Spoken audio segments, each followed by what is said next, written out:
VIX/FOF, o RVBI11, e estou aqui para comentar os resultados de agosto do fundo.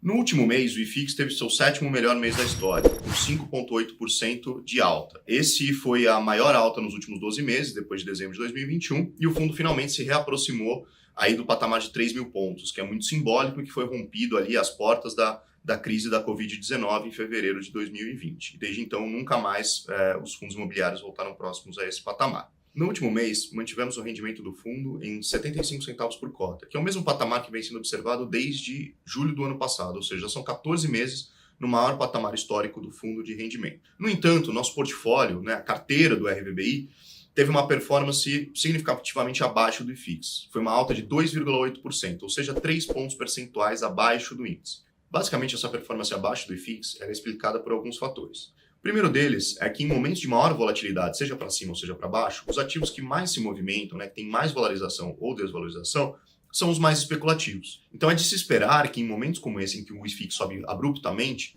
os ativos mais especulativos que não estão em nossa carteira, naturalmente, nós sempre pautamos a nossa carteira por ativos fundamentalistas, são os primeiros a mais subir. E também são, em momentos de queda, os que mais caem. Então, como eles foram os que mais caíram lá atrás, naturalmente a recuperação primeiro vem neles, depois ela acontece um pouco nos ativos de maior valor, maior fundamento e que tem maior valor intrínseco de longo prazo, que são os que nós temos em nossa carteira. Então, quanto a isso, nós estamos muito tranquilos, que nós sabemos que na esteira dessa recuperação dos fundos de maior volatilidade, vem também os de maior em seguida, enfim, que tem maior fundamento por trás. Então, com base nisso, a gente tem muita tranquilidade, que eles vão sobreperformar quando a gente olha janelas de mais médio e longo prazo, e isso tem se comprovado pela performance histórica do fundo. Então, hoje, ao final de agosto, a gente acumula em menos de 3 anos do fundo 1.010 bips de alfa sobre o IFIX, ou seja, mais de 10 pontos percentuais de sobreperformance, com dividendos estáveis aí acima de 11% ao ano sobre o valor de mercado.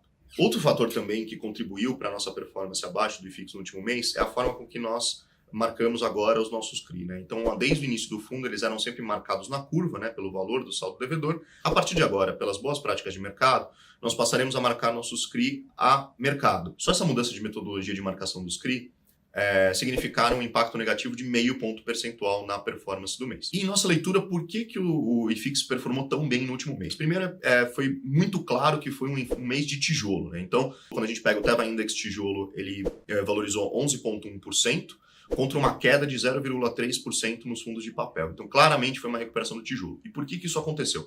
Basicamente, uma confluência de fatores. O primeiro deles é que, de fato, a curva de juros fechou nos últimos 2 meses. Então, no segundo semestre, a curva de juros fechou aproximadamente 50 bases, ou seja, 0,5 ponto percentual, o que revela que o mercado agora projeta inflação e juros menores no futuro.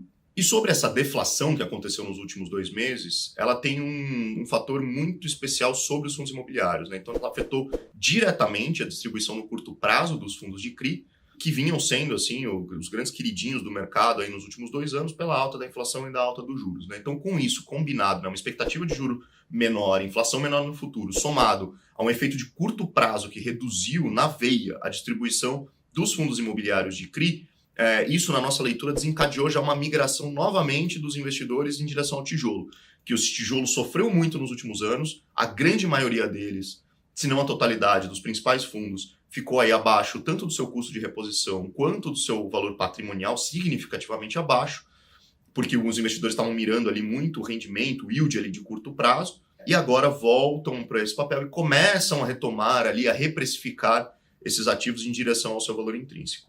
O que a gente tem tido como postura diante disso é o que a gente já vinha explicando ao longo dos últimos meses, que é reduzindo gradualmente nossa exposição a fundos de papel e ficando aí o que se chama de overweight, mais em direção aos fundos de tijolo. A gente vem fazendo isso gradualmente. Finalmente, no tocante à perspectiva dos rendimentos do fundo, nós mantemos a nossa expectativa em 0,75 centavos por cota, reforçando que isso é apenas uma expectativa e não uma promessa. E por que isso? Porque nós encerramos o último mês com R$ 1,03 por cota de ganho de capital não realizado ou realizado e ainda não distribuído. E isso vai compor o nosso rendimento mensalmente, que hoje varia entre 15 centavos e 5 centavos por mês de consumo desse ganho de capital em estoque que ainda nós não distribuímos. Na medida em que a gente venha a sentir que os rendimentos dos fundos de CRI que nós temos em carteira também estão retomando para um patamar normal, com passado esse efeito pontual de deflação aí ao longo de 2 meses, e também os fundos de tijolo estão se valorizando aí na nossa carteira e atingindo o seu potencial, o seu valor justo, no que nós entendemos,